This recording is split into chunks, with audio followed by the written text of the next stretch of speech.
Nico is a dual-purpose dog, meaning he basically has three things that he could do. He does narcotics detection or sniffing, patrol dog type of things, which is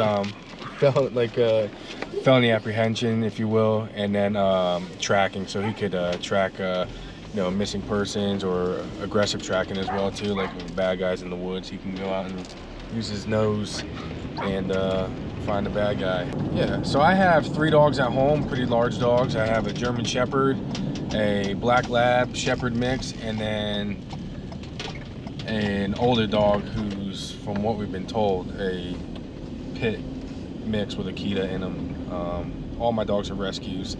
And obviously having Nico, him being a dual purpose dog, he never goes near the other dogs, never goes near my children or my wife.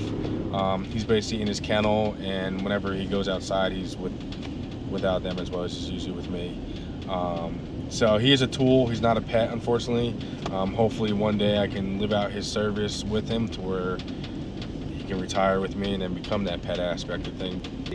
So what we're gonna do a real world scenario of a traffic stop with the other canine officer, Officer Wicking. He's gonna drive one of our unmarked vehicles, and he's gonna take a what we call in the canine world a hide. He's gonna take a hide, which is a narcotic, and put it somewhere in the vehicle. We're gonna go through our routine like it's a normal real world traffic stop. I don't remember the name. I never. This is my first time in Gallatin. Okay. And then he's not going to give me consent to search a vehicle, and then by having Nico, I'll bring him out and I'll do a vehicle sniff of the car with Nico to try to find an odor of narcotics. You know, you do what you got to do, but you know, I really just rather go home. It won't take too long, sir. All right? Sit tight for a moment. All right, yeah. All right. Just want to stay on there? Yeah. Right. So on a traffic stop like that where you run the dog, he'll do the first sniff is a free sniff. We just basically let him run the car. We're not really doing like a detailed sniff. And when he catches the odor of a narcotic that he's trained for, it'll basically smack him in the face and that snap of the neck, and he'll be like, okay, there's something over here. And then as you saw him doing, he'll work it out.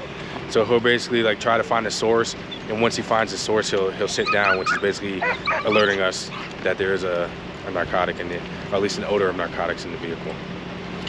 All right, when he finds something, a narcotic, he gets a reward. He has a ball attached to a string that after everything is over with, we'll pay him, and he'll get his ball, he'll get to play with it, and then he'll be like, oh yeah, I did well, so I got my ball. So it's basically, I mean, for us, it's obviously a job. We're taking bad things off the street, but for him, it's a game. He doesn't know the difference.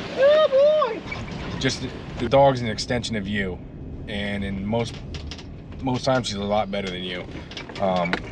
I don't have a nose like him. I'm definitely not as fast as him.